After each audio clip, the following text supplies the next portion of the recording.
こんにちは。ようこそいらっしゃいました。そうすけ先生とふんわり魔法の授業室へようこそいらっしゃいました。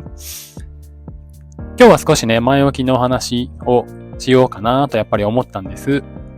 で、自転車のことなんですけど、皆さん自転車って乗りますか？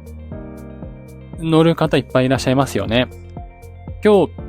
お話ししたいのは面白いことがあってですね、放置自転車に関してなんです。放置自転車の、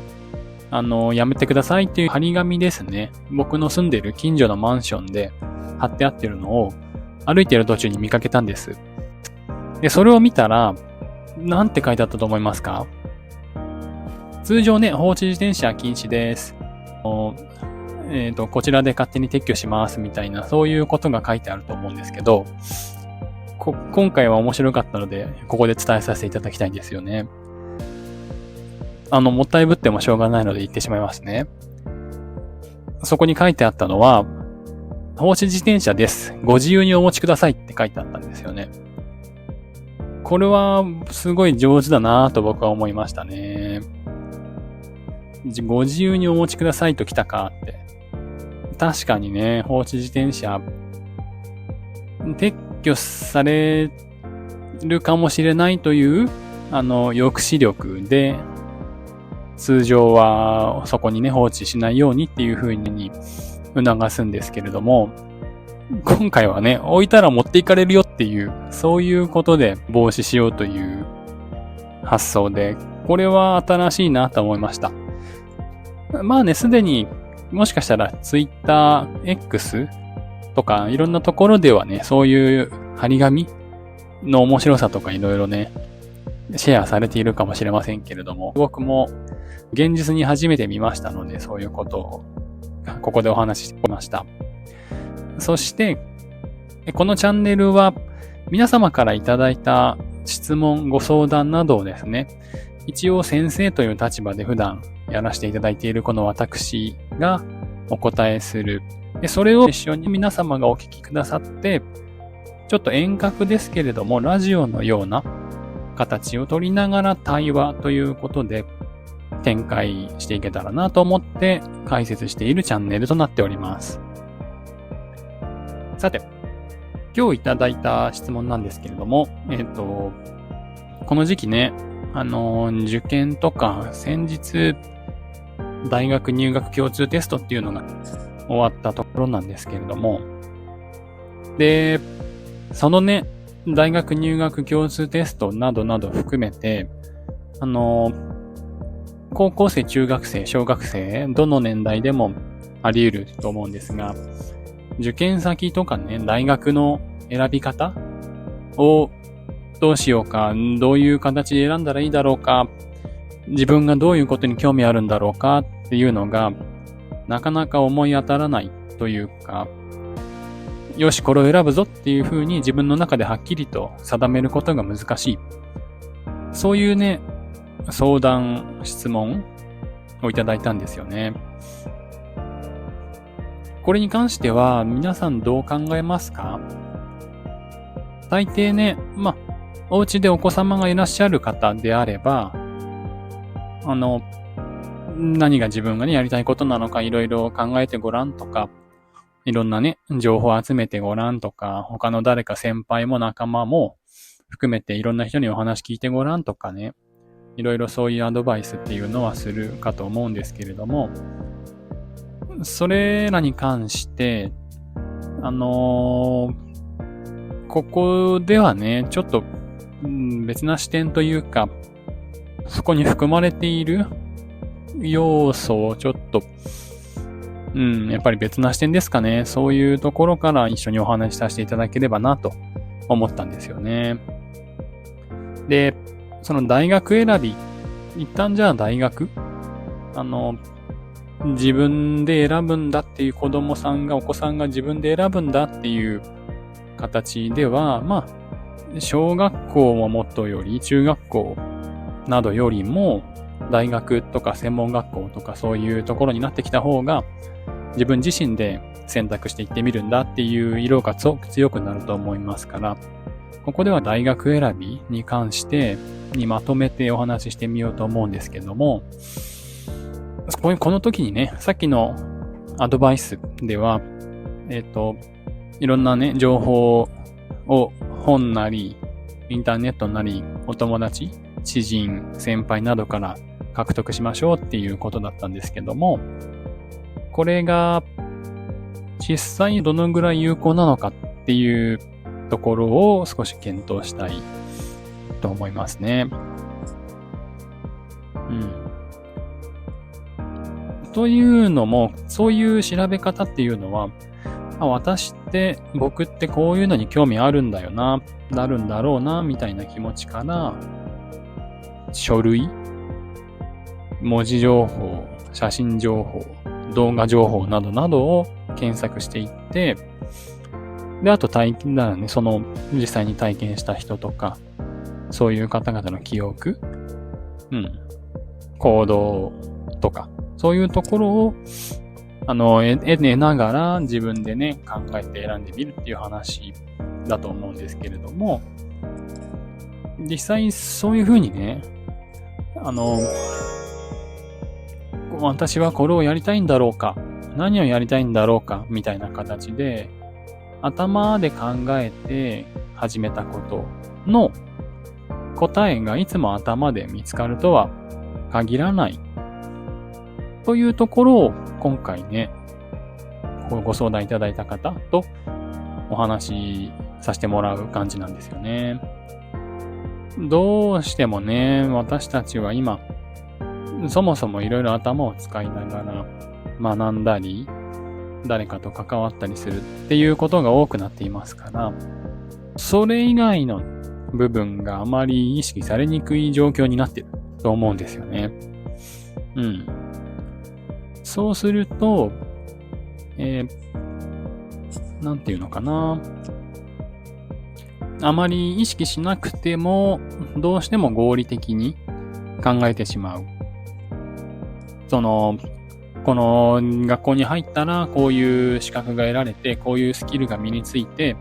こういうことができるようになるだろう。そうすれば将来、何々で食べていけるだろう。多分皆さんも結構ね、これまでもやってこられた方とか、今現にやっていらっしゃる方もいるかもしれませんけれども、年収比較表とかね、弁護士は平均年収がこれこれだ。外科医はこれこれだ。あと何でもいいんですけども、看護師はこれこれだ。年収いくらいくらだみたいな、そういう話をどんどん調べていって、そうすると、やっぱりね、年収いくらぐらいないと嫌だから、この仕事にしようかなとか、この仕事に興味あったけども、意外とそんなお金儲からないんだなって。それならやめようかな、やっぱり、とか。あとは、自分が興味持っているお仕事、年収の情報とかあんまりないや。ならば、どうしようかな、怖いな、わかんなくてやめようかな、とか。そういう、情報に照らして、頭で考えた結論の方をどうしても選びがちになってしまうと思うんですよ。こういう選択の仕方がいけないという趣旨ではないんですけれども、このチャンネルでもね、何度もずっと多分出てきますし、これまでも出てきたんですけれども、そういう一面のみを取り出して、まず物事を判断するのは少しもったいないのではないだろうかっていうところが一つあります。と同時に、大学選び、学校選び、進学先、もちろん就職先とかね、そういうものも含めて、自分の今後をどうしようか。私たちの、いわゆるこの人生の流れっていうものには、分かれ目というか、分岐点は存在しますので、そういうところで自分の流れをどっちにね、少し傾けてみようかなっていうところは、必ずね、選択するとかしないとか決断する、決める、飛び込むとかまで言っても言わなくてもいいんですけれども、どちらに流すかっていう場面はやっぱりあるのですよね。その場面で、今みたいにね、外からの情報とか、その先のその事柄が例えば終わった後、大学に入学して何々試験に合格して、これこれという職業に就いた。その結果こうなった。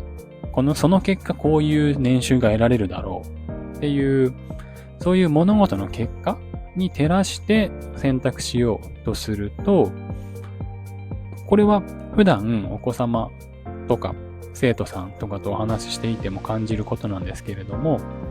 その決断、決定、選択の、表現が難しいんですけれども、旨味っていう言葉も変ですかね。自分が決めるんだ、それをやってみるんだっていうところの、濃度がね、薄くなることがどうしても多いですよね。年収1000万円、平均年収が1000万円だから弁護士さんになろうとか、いくらいくらだから看護師さんになろうとか、逆にね、他のお金だけじゃなくてもいいんですよね。これこれという手術ができるから、それに興味があるからやってみようとか、ちょっと手術とかそういう内実に入っていくと、まあそういう選び方もあるかなっていう感じはしてきますけど、なんでしょうね。本屋さんになればいっぱい本読めるからとか、自分の興味持った本を他の人に勧められるからとか、年収で選ぶよりはね、その職業とか自分が選んでいこうかなっていう事柄に対して、その事柄の味わいを感じながら選択しているかのようには感じられますが、やはりね、その事柄に、そのお仕事に身を置いてみた結果の方にどうしても重点を置きがちであるところは感じられますかね。このチャンネルでは何か答えを出して皆さんそうこうしましょう。これが正しい生活の仕方ですから、これが人生の正しい進み方ですから、そうしましょうっていうようなことは申し上げるつもりがないんですよね。皆さんと一緒にお話をして、皆さん自身でそういう何かを感じ取ってもらう。感じ取らなくてもいいんです、もちろん。普段自分が考えていることや普段の自分の発想とかを、まずは平たく眺める。そういうところも、このチャンネルの目的の一つになってますから、なんか、私もね、自分でもお話ししていて、パリッと煮え切らないなとは思いますけれども、そういうね、簡単な事柄ばかりではない、とは思いますから、ちょっとこの調子でいってみましょう。そう。だから、外科医さんになって先端的な〇〇という手術ができるとか、弁護士さんになっていくらいくら稼ぐことができるとか、看護師さんになって、これこれという治療なり、患者さんのケアをドクターたちや一緒になってチームでできるとか。だから私や僕はそのお仕事に取り組んでみたいっていうのは、基本的には本当に素晴らしい発想なんだと思うんですけども、それは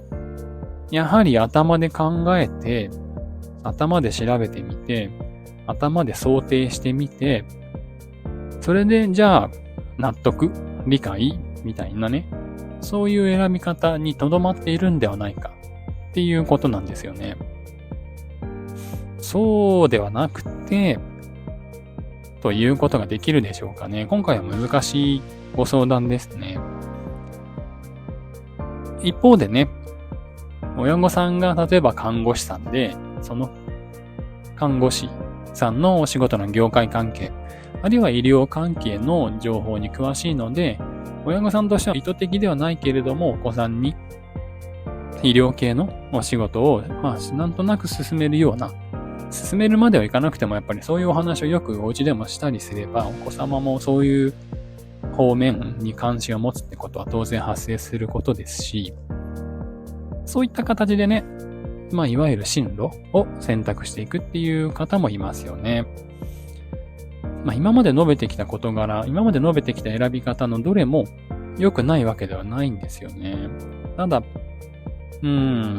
それだけなんだろうかっていうのがやはりここで考えたいことですね。どう思いますか？皆さんは。ここでね、それを見ていく手がかりになりそうなのは、今いろんなTwitter X にせよ、インスタにせよ、他のね、媒体にせよ、皆さん発信していらっしゃる方が多いですから、これこれするつもりなんてなかったけれども、いつの間にかこうやっちゃってる。それが自分のね、なりわになっちゃってる。みたいなね、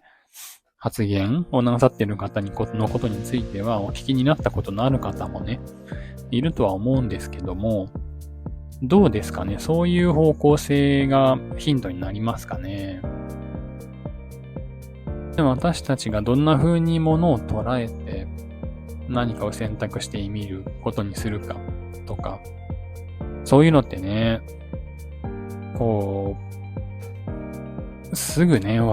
こういう順序で判定して物事を考えてこういう風に決定してますっていうのが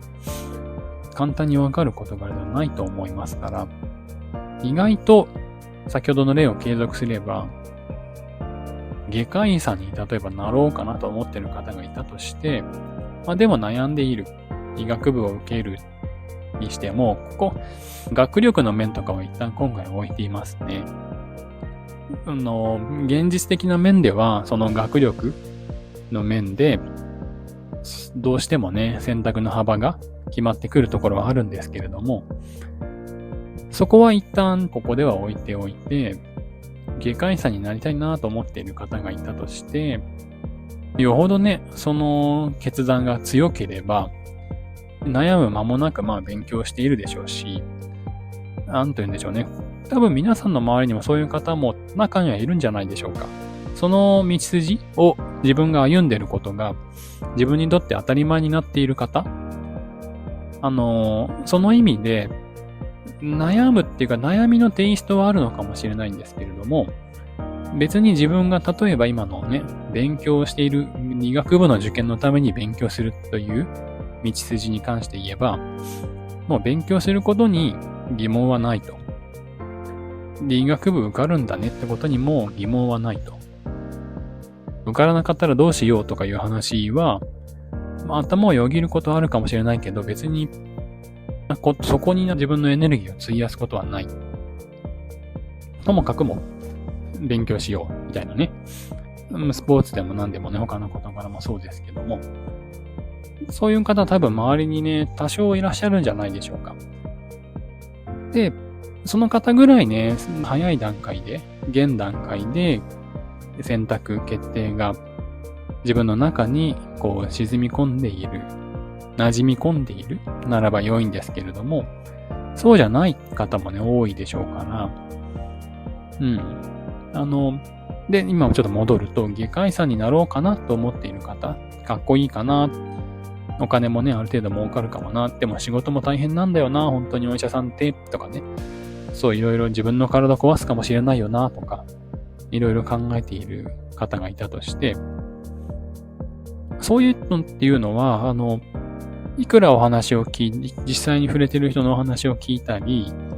その本を調べてみたり、大学のカリキュラムをたくさん学んでみたりしたところで、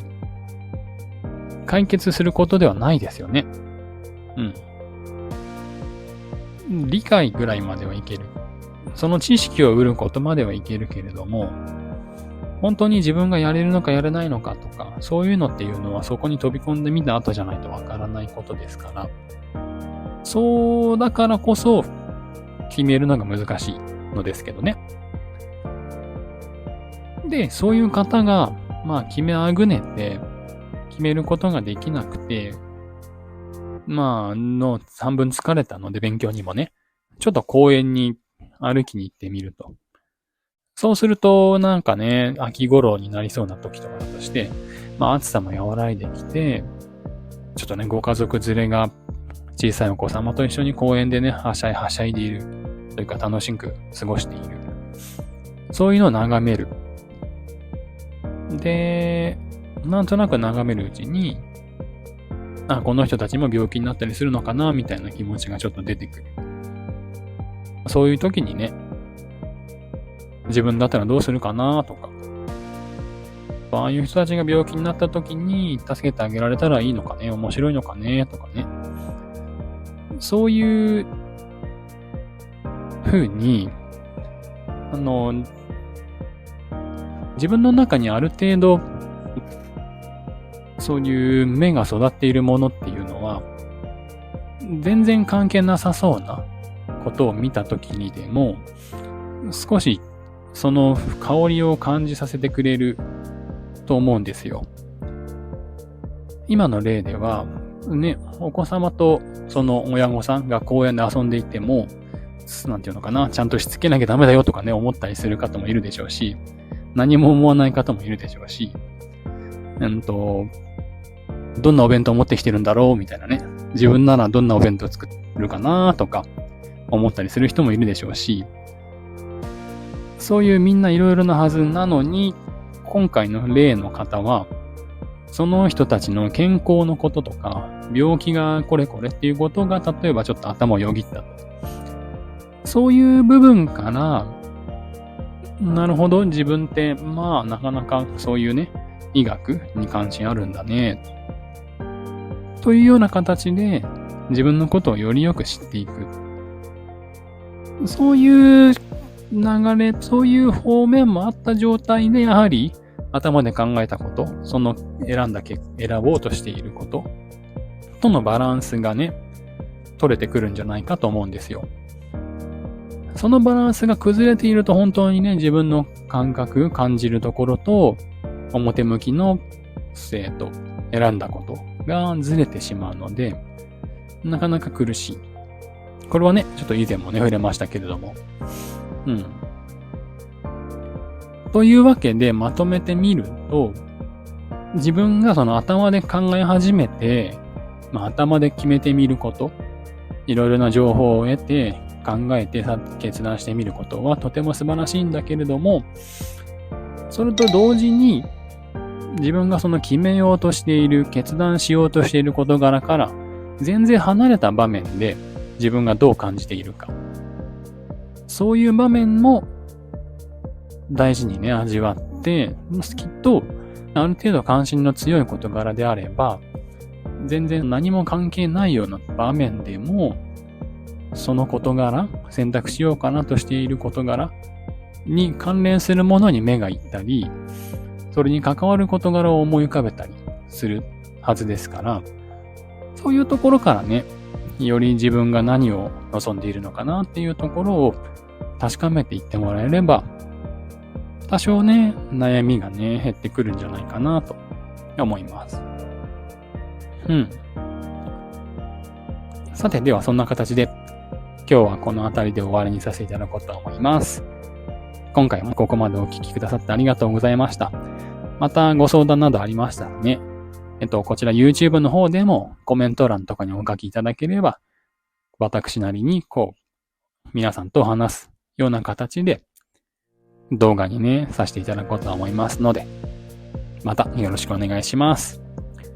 それでは、ここで終わりです。皆さんもね、お元気でお過ごしください。失礼します。さよなら。